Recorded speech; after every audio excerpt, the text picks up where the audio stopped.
So thank you for having me here today. I'm going to hopefully ground us in reality in terms of what we can do with genetic and genomic testing in 2016, and it's come a long way, but we still have a ways to go as we're doing this. So as Eric Green said earlier today, as the Human Genome Project started, we got lots of press that were things like this. So the cover of Time magazine, the Wall Street Journal, the New York Times, constantly telling us about the future of genetics being now.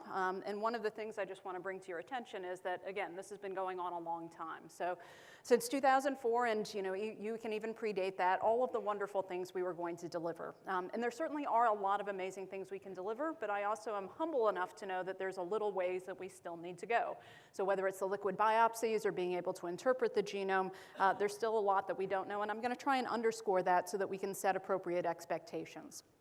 I'm going to talk this morning about two different use cases. So one is for individuals who are already symptomatic and who need a diagnosis, and then I'll also cover the use case in terms of, similar to what Jimmy did, individuals who are not symptomatic, but where our goal is to really keep people healthy, to keep them from getting diseases.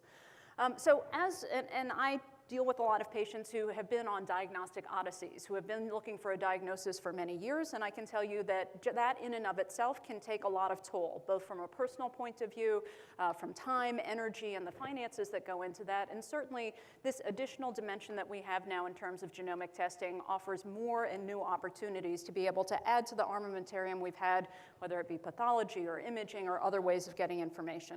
And I would argue this is actually very, very cost-effective and efficient for the right type of person. Not necessarily everyone, but the right type of person. As we're doing this, you need to have a diagnosis to know what it is that you're treating, to be able to get the right treatment, to be able to make decisions knowing the prognosis, just to be able to have information, even in and of itself, can be useful for individuals. And so knowing exactly what you're shooting for can be very helpful as we're doing this. As well, these issues come up in terms of prognosis, life course, whether or not things will recur, and then for families, for me, the unit of my patient is actually the families, thinking about is anyone else in the family at risk, and in terms of reproductive decisions, will there be future generations at risk about this as well? And part of this, to be honest, is just a cosmic question for individual patients who constantly ask themselves the question, why? Why did I develop this cancer? Why did I develop this heart disease? Just to be able to understand and have closure about why this happened. So for all of these reasons, I would argue a diagnosis to the level of specificity of a molecular diagnosis can be quite helpful. In addition to that, to be honest, I would like to be able to be out of business in the sense that I would like to be able to prevent disease and keep everyone healthy so that we don't have to spend as much time chasing our tails afterwards. And so when we think about how to keep ourselves healthy, there are many, many different threats to our health. And for many individuals, they're trying to decide and prioritize where should they focus their energy. Should it be cancer? Should it be heart disease? Should it be Alzheimer's? And in terms of doing that, to have some idea of the forecast about what's ahead would be very helpful. On the other hand, as Eric Green said, part of this is not just about genomics in terms of understanding this. And so I think part of the goal with genomics is to get an idea of the long-term forecast while in real time having biomarkers, whether they be imaging, blood samples, whatever they be, to know proximally in the next year or 2 or 5, what are the more immediate health threats and where can you pay your attention to right now. And so in terms of doing this, this gives us some idea, the genomics does in terms of the forecast. As you get down to things like metabolomics, proteomics, transcriptomics, those then start to give you an idea of near term what those health threats are. And as you're doing that, this is useful to do when there's something actionable you can do with that information, when you can take a specific step in terms of either preventative medicine, lifestyle alterations, being able to make those interventions. And to do this, oftentimes being able to give clarity, decrease ambiguity for individuals, gives them a mission, gives them something that actually helps in terms of compliance with the things that we're recommending. So as I said, for all of these reasons, it can be helpful. And certainly one thing I even hear from my patients is just simply knowing, having less ambiguity, being able to make plans in terms of careers, families, other things like that that can be helpful. So all of this, in terms of the genomics that I'm going to talk about, is powered simply because of, as Eric Green said, the decreases we've had in terms of the cost of sequencing, bringing that down to something that's now affordable, manageable to be able to do. And in addition to that, I would say we've also had some policy changes in a good way, removing things like gene patents, being able to do this and diagnostically report this information at much, much reduced cost than it used to cost us even 5 years ago. So I'm going to show you some examples from some of my patients just to be able to make it real for you in terms of what we can do. This was a case for me that was really quite bittersweet. It was a 9-year-old little girl who had come to me who had had a lifetime of medically refractory seizures. We couldn't get her seizures under control. In addition to that, she had problem with some movements, some dyskinetic movements, as well as intellectual disabilities. Her family was lovely. They came to see me, and I remember them very distinctly saying after my genetic counselor took their family history, "You're very nice, Dr. Chung, but we don't know why we're here. We don't have any family history of this condition. There's no way that our daughter's condition could be genetic. But we follow orders, and so we're glad to do what you advise for us to do." So at this point, we had actually done some quite sophisticated genetic testing on her. And the reason that I say it was bittersweet is because it was very easy once we looked at her genome to see what the deficiency was in her particular case causing her epilepsies. She had a GLUT1 deficiency syndrome. So this was a problem with a single copy of a gene that's a glucose transporter for her brain. Essentially, she was hypoglycemic in her brain chronically from the day that she was born. And unfortunately, with that, with essentially not getting enough energy to her brain, that was the cause for her seizures. It didn't really matter what type of medication we put her on, her seizures would not respond to that. The reason I say that that's bittersweet is because she went through 9 years of essentially electrophysiologically frying her brain. And with that, unfortunately, led to irreversible intellectual disabilities. Now, the reason I say it's bittersweet is because if I had known that diagnosis when she was 9 hours of age, even 9 days of age, I could have had a completely different course for her. Because simply knowing that her body, her brain doesn't work on glucose, there's a very simple cure for this. All I have to do is switch her fuel source, right? So instead of giving her sugar, I have to give her ketones. I have to give her a fat in terms of where she can get energy for her brain and put her on a ketogenic diet. Immediately after we had this diagnosis, we in fact did put her on a ketogenic diet, and in fact, she has been seizure-free since that day. The problem is that, as I said, irreversibility in terms of the damage that had been done by the prior seizures, she is stuck in terms of mentally and cognitively at the level of a 9-month-old. And so again, being able to get these early diagnoses, at least for interventions, where we do have interventions, is incredibly important. As we're doing this, we have data in terms of how well we can do, not just with this one child, because I believe in evidence-based medicine. It shouldn't be just based on single case reports. And in fact, our clinical yields now for children like this with seizures is 36% and upwards, and climbing as we're learning more about what these underlying causes are. Not all of these are as necessarily as treatable, but certainly many of them are, and coming up with these diagnoses at the first sign of seizures, I think, is incredibly important for us to be able to do. So let me sort of go on and tell you another family of mine. This was a family who came to see me who had 2 children, a young boy and young girl, with intellectual disabilities, as well as a small brain size, microcephaly. Had nothing else that was distinguishing amongst them. And I remember seeing them actually several years ago, and when I did, thought surely this must be hereditary because we had 2 children that seemed to have, siblings that is, that seemed to have the same things, but no distinguishing features whatsoever. As we went in and did whole exome sequencing for them, we actually got back negative results. When I first looked at this, it wasn't obvious to me what was going on. And it wasn't obvious to me what was going on until I started looking across actually many of my patients. And I happened to go back retrospectively and look across several of my patients who, to be honest, I had never thought looked all that similar because they had kind of garden variety intellectual disability, and I knew their head size was small, but I hadn't connected the dots. I did connect the dots, though, as soon as I looked at this and started seeing the commonality. Across all 5 families, we had the exact same genetic variation in the exact same gene, and I hadn't recognized it initially because it was what we call a missense variant, a single amino acid substitution. But the chances of getting this to be statistically, by chance alone, to get this across all 5 families, and in this particular case, it happened to be all 5 Jewish families, and once we had enough information about what a normal Jewish genome looked like, it was very, very clear that, in fact, this was the cause of their intellectual disabilities when we started doing some functional data. In this particular case, we found out that this was what we call a neutral amino acid transporter. It was a way of getting neutral amino acids into the neurons.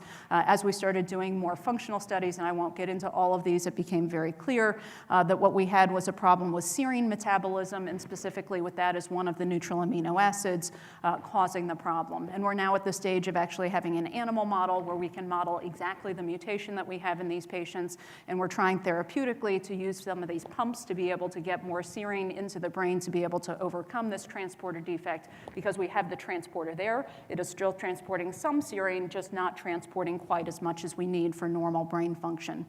So it's through things like this that we are now starting to connect the dots. We've even gone so far as knowing that this is, for instance, seen 1 in 100 individuals of Ashkenazi descent is a carrier for this autosomal recessive condition. And this is something that we've very quickly gone forward now and added to our carrier screen that we can for Jewish individuals, and already starting to have a great impact for these families. As we're doing this, though, we're coming across many ends of ones. And I was counting the other day, and I think there are now 28 times where I've discovered the first patient with a diagnosis for a new condition.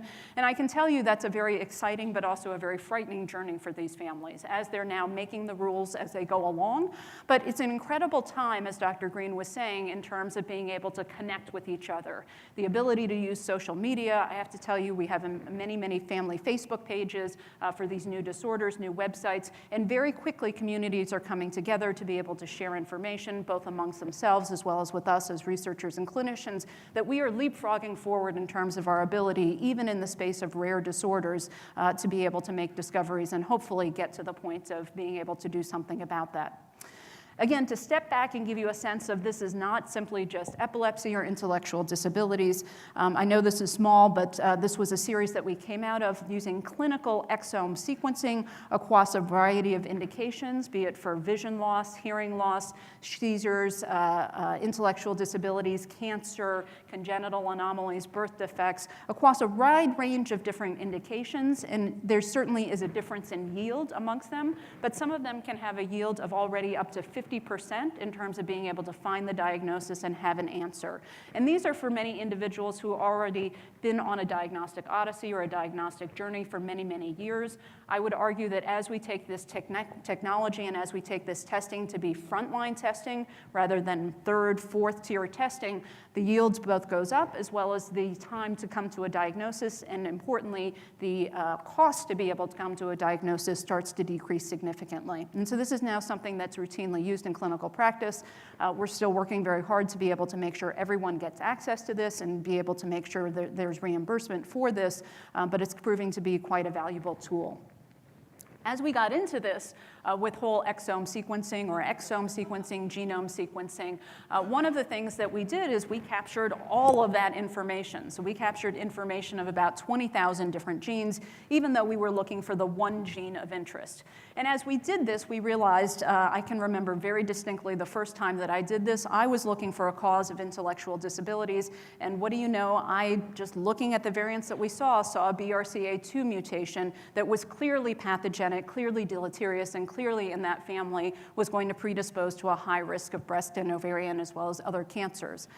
These are these so-called secondary or incidental findings. And I can tell you, because we've now done this quite a bit, that when I look at an exome or look at a genome, in about 3% of individuals, I will find something that is immediately medically actionable in terms of either heart risk, cancer risk, or other types of risk that for a good reason has a very proximal intervention and is information that many individuals would like to have. So we actually went through a study and we asked people, what would you like to know from your genome? Would you like to know, for instance, things that are medically actionable like BRCA1, BRCA2? Would you like to know about your risk of Alzheimer's? Would you like to know if you're a carrier? Would you like to know your pharmacogenetics? But we asked them about a wide variety of different conditions. And in fact, 73% of people basically said, give me everything. I would like to know, I'm an information-seeking type of person. I'd like to know this information. I'd like things to be able to keep myself healthy. It had variety, though. There were certain people that were more discriminating. They said, give me information, for instance, with news I can use, something that is medically actionable, but maybe I don't want to know about my long-term risk of Alzheimer's if you don't think that there's anything I can do about it to be able to mitigate that risk.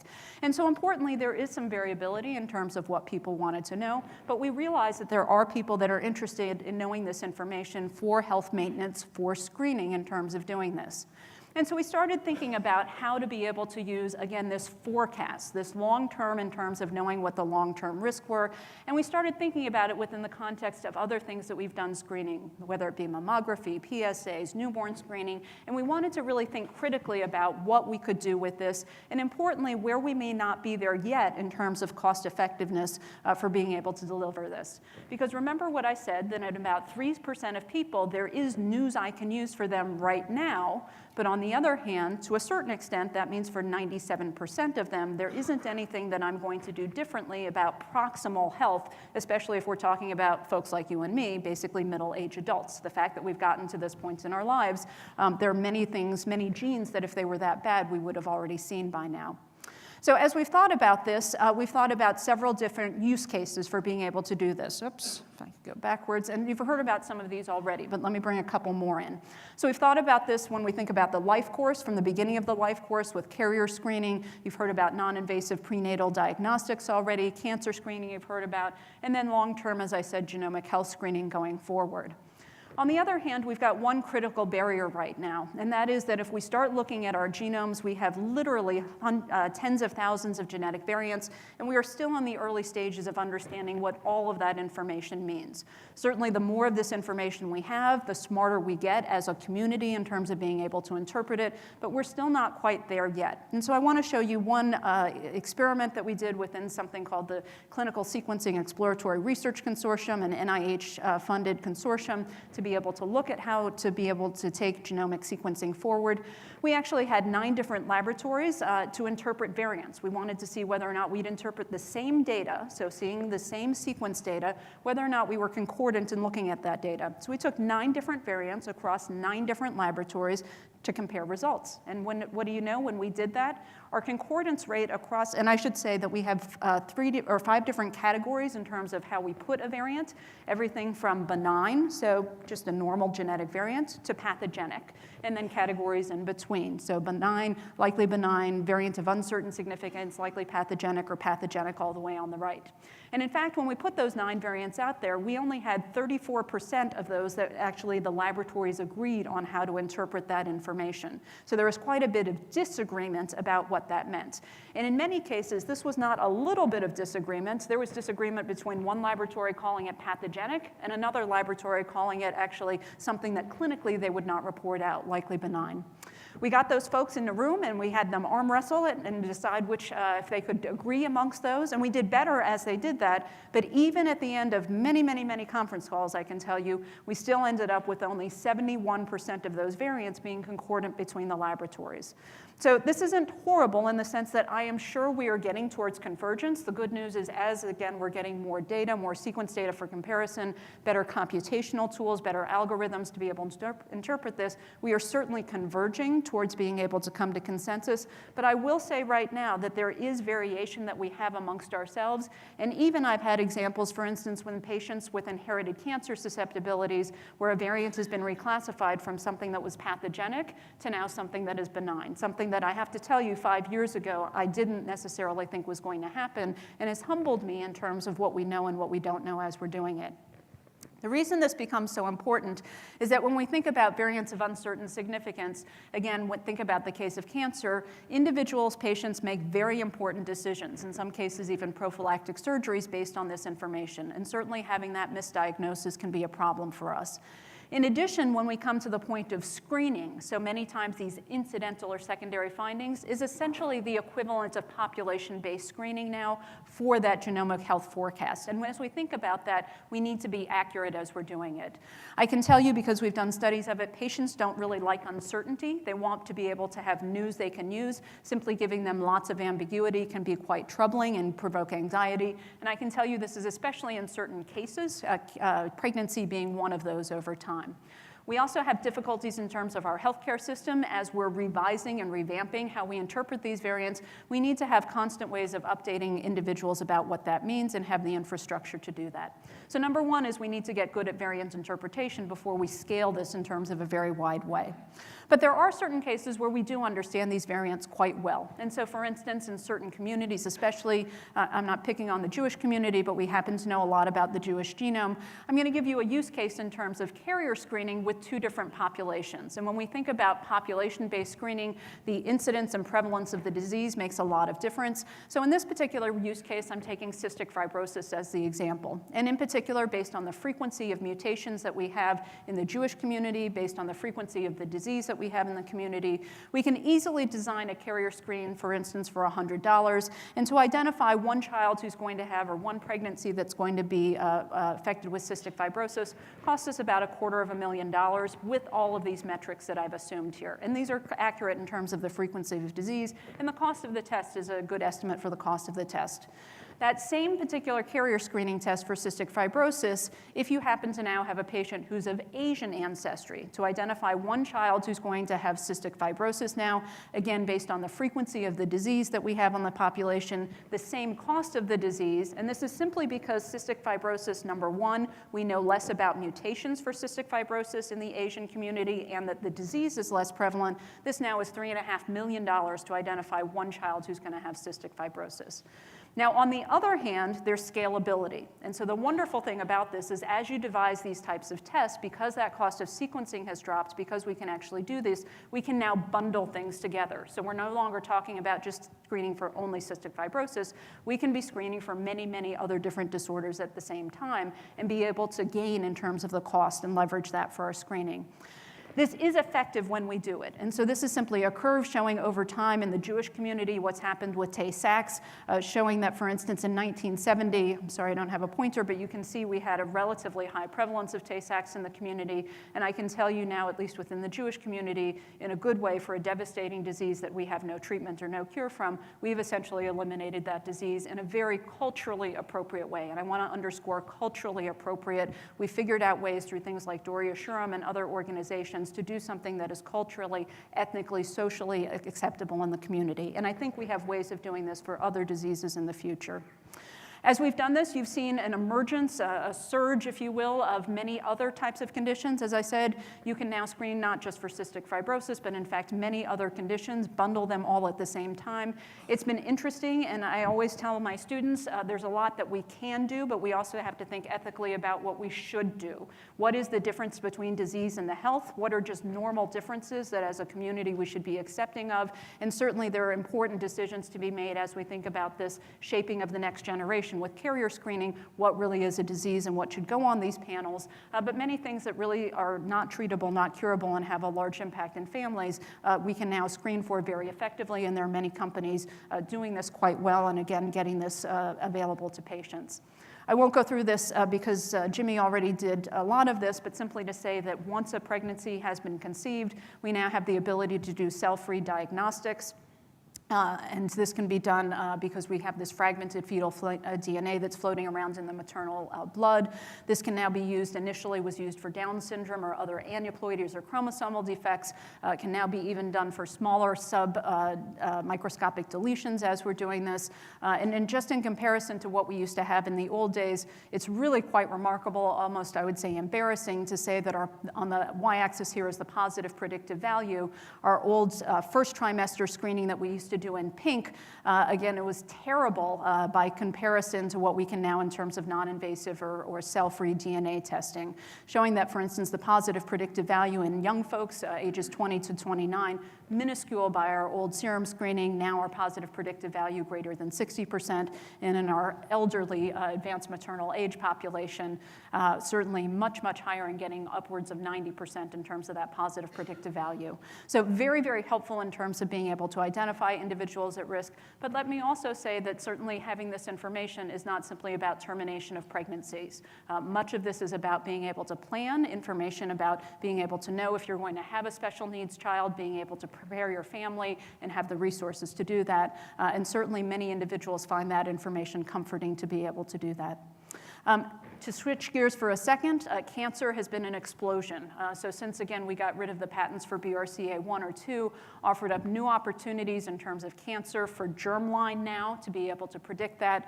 We've seen really an emergence, a surge in the market in terms of many, many laboratories being able to now offer not just BRCA1 and 2, but panels for hereditary cancer genes that might be anywhere from 5, 10, even 50 or 100 hereditary genes for this.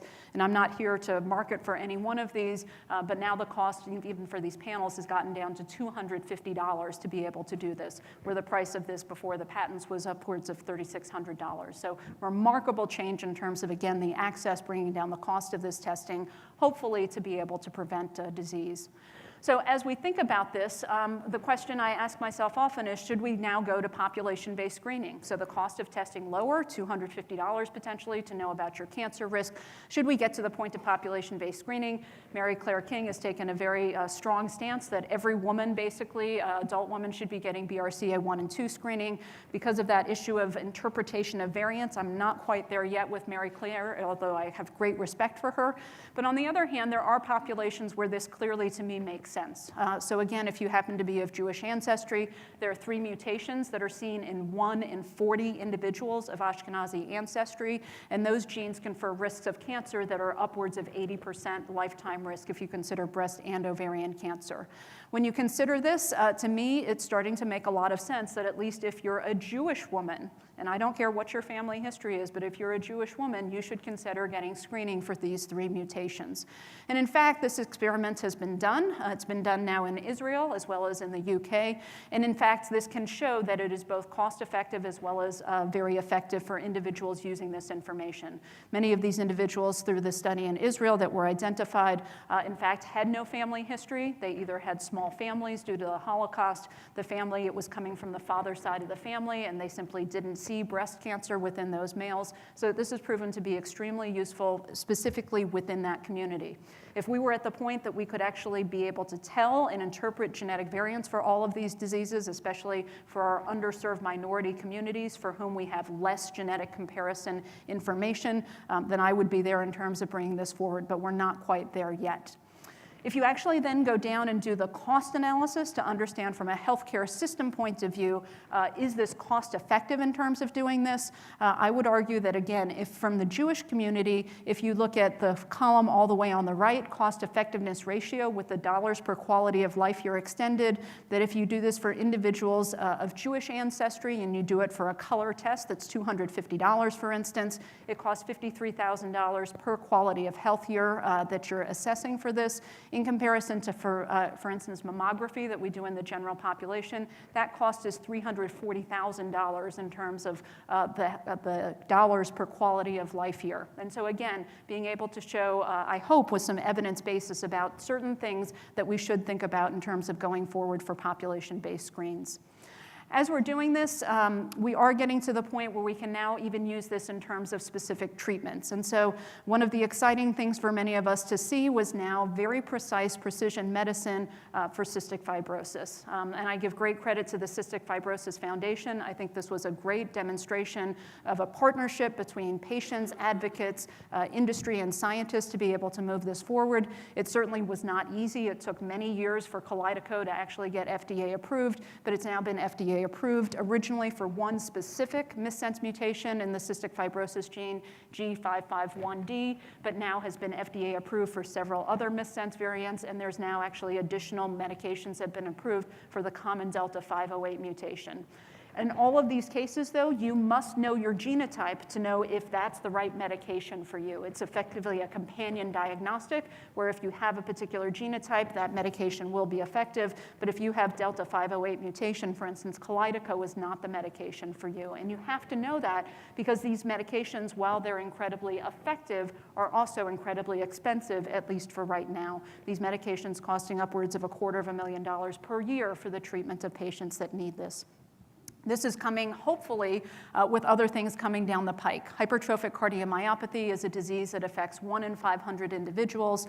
This is a hereditary disease, and through fantastic work of the Seidmans over their career, they've identified many of the genes that cause this. These are problems with the sarcomere protein, where you end up with an overactive engine in the sarcomere, effectively pumping and contracting too much. They've now done proof of principle studies in mouse models, being able to show that small molecules or a pill essentially that can be taken and administered to the mice that will actually inhibit some of this contractile process and in fact prevent or in some cases reverse the hypertrophic cardiomyopathy. And again, knowing about this, knowing that you have one of the 2 genes, myosin binding protein or myosin chain 7, being able to actually demonstrate that those would be the individuals who need this.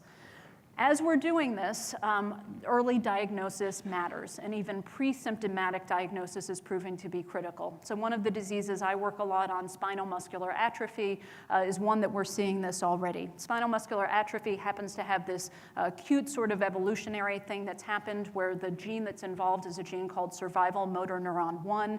In humans, we have had a gene duplication event where we have a survival motor neuron 2. And for individuals who are born without a survival motor neuron 1, we have thought about strategies to co-opt or to use that second copy of the gene to be able to protect those individuals. And this data simply shows that the more copies you have of SMN2 or survival motor neuron 2, the less your symptoms are. Sort of proof of principle that if you could co-opt more and more or get more of SMN2, you could potentially mitigate the disease or decrease symptoms. And in fact, individuals, several different companies have been in the process of being able to molecularly change splicing events for SMN2 to increase the amount of protein levels. These have gone through phase 1, phase 2, and I'm glad to say now in phase 3 studies. But one of the things we know about the name of this gene gives it away, survival motor neuron, is that this is a protein that allows motor neurons to survive. But that this is a degenerative condition and that ideally you want to be able to get in before this disease starts and before the degeneration starts. And so in fact, as we've done this, we've thought, is there a window of opportunity to be able to get in and to have maximal impact? And predictably, the earlier the diagnosis, the earlier one could start therapy, the better that this would be. And so because of this, we've actually thought about what's the earliest we could make the diagnosis for a population-based way of doing this. It's actually in newborns. And so we've started a program, a pilot program in New York State, where we are taking the newborn screen blood spots that are used for PKU. We're actually doing a molecular diagnosis of SMN1 to see if babies are deficient from this. We've now started identifying pre-symptomatic babies who would otherwise have basically die by a year of age of this condition. We've identified them. We've started them in the nurture trial to be able to do this. And I'm proud to say that our oldest babies going through that, who are now almost 11 months of age, are completely asymptomatic. They've tolerated the medication well. And this again shows us, as I said, for the GLUT1 deficiency syndrome, where there is a treatment, it will push in terms of earlier diagnosis to be able to get effective treatments going forward. So just let me wrap up by saying that there are many growing opportunities as we learn more about these underlying genetic conditions, what the diseases are, what the ways of being able to treat and prevent these conditions. I hope I've given you a taste of what I think are some very, very exciting times going forward, not just from identifying the gene, but translating this now into health. But I will say that there is caution in terms of how quickly we can move forward. It's taken us 25 years to get to this point. It's going to still take us a little bit more time in terms of going forward, especially when we think about scaling this to population health. But we have many, many opportunities ahead of us. Thank you.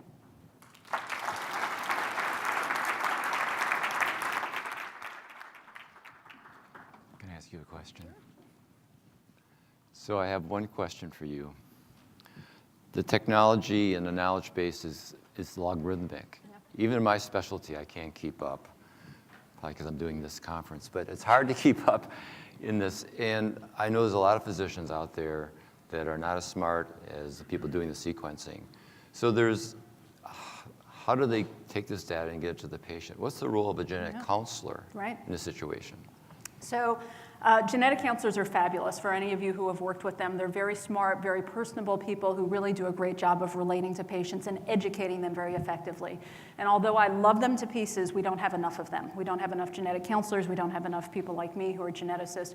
So we've thought about how we can actually do mass education to the public, to providers like you, and we've been building tools. And so I've worked on several educational committees with many of the folks from NHGRI, many people that are through ClinGen, ClinVar, the Caesar Consortia, all the things that are funded by NIH, and we're developing tools. So we actually have something called the Genomic Toolkit, which actually helps folks like you, folks like providers and patients to be able to understand when they're reading these complex reports, have news they can use, have executive summaries, and what all of that means. We're also trying through Emerge, which Eric Green mentioned, to be able to deliver that information in real time. So what I mean by this is that you need to know this when you're seeing that patient in front of you at that second. And to be honest, with that information tsunami from the data sciences, you can't integrate all of that in your head at that moment. And so we're trying to take a few of us who have subject matter expertise least embed it into the EMRs and push it out to you, or at least have you pull it out if you so want to learn it exactly at that time. And I would just go beyond what Eric Green was saying earlier. Patients are their own best advocates in this. And so we're trying to also partner them with the electronic health record with their own personal portals so that they can also get that news they can use in real time, just in time when they need it to make those decisions and to help prop up all of those healthy behaviors they're trying to do, but with reminders, with other things that can help them keep them in whatever that sort of segment is where they want to maintain health. Thank you very much.